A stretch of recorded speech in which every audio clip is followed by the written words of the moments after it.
So today we're talking about one of the biggest lies reactive dog owners tell themselves, and that is, I'm failing my dog. Honestly, I don't think I've ever worked with a reactive dog owner who hasn't said those words to me, and it usually comes through tears or after a bad walk, or usually while really over apologizing to me for apologizing. And I completely understand why, because when you own a reactive dog, it can feel like everyone else's dog got the instruction manual, but yours arrived with half the pages missing. Now, there's this thing called the comparison trap, and I genuinely think social media has made this 10 times worse. You open Instagram or TikTok or Facebook, and there's someone there having a picnic with their golden retriever. Someone else's dog is maybe balancing a biscuit on its nose whilst wearing matching pajamas. Meanwhile, your dog has just barked at a wheelie bin because apparently today's the day wheelie bins became terrifying and shouldn't be there. And you sat there thinking, like, what am I doing wrong? And the answer is probably nothing. It's just that your dog isn't that Labrador that you saw on social media.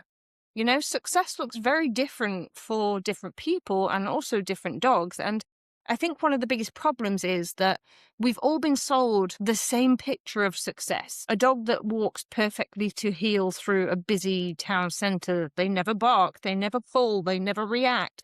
They come back the first time. They love every dog, they love every person. Sits politely in cafes. Basically, a furry little robot.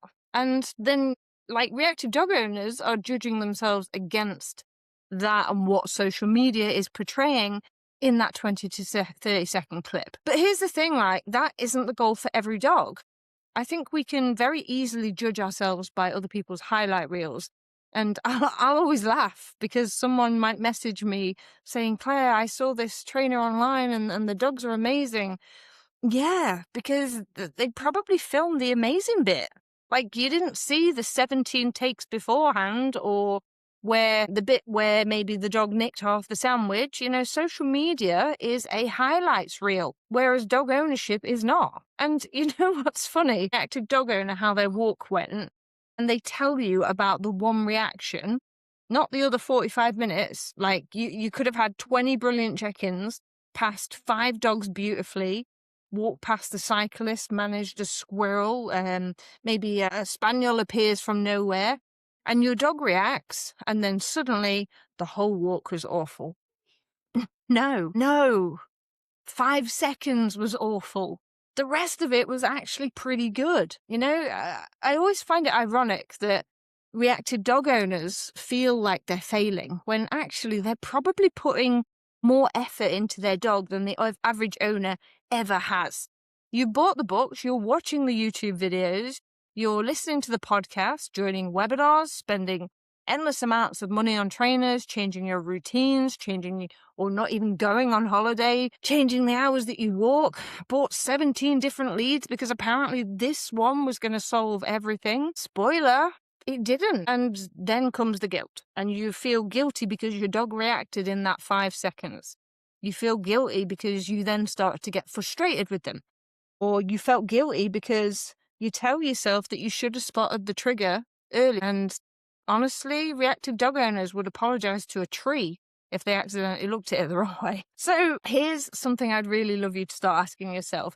Instead of what did my dog do wrong today, or what did I do wrong today, ask yourself, what did we do well?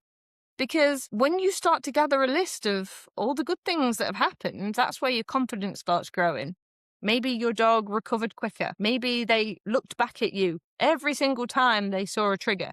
Maybe they chose engagement with you and food. Maybe they disengaged. Maybe they reacted, but they recovered a lot quicker than they did the previous time. And that's progress because it all counts. So the moral of the story today is I don't think you're failing your dog at all. I think you're judging yourself against completely unrealistic expectations. Your dog doesn't need all of that fancy stuff that social media portrays.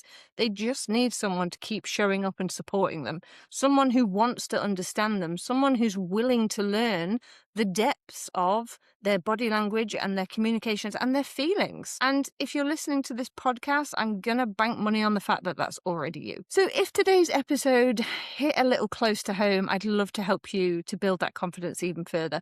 The Reactive Dog Reset Challenge opens very soon, and if you'd like early access, exclusive training, and the best available price, you can join the Reactive Dog Reset Insiders List through the link in the description below. And if you've enjoyed today's episode, don't forget to subscribe, because next week I want to be talking about the hidden grief of owning a reactive dog, another part of this journey that just doesn't get talked about nearly enough.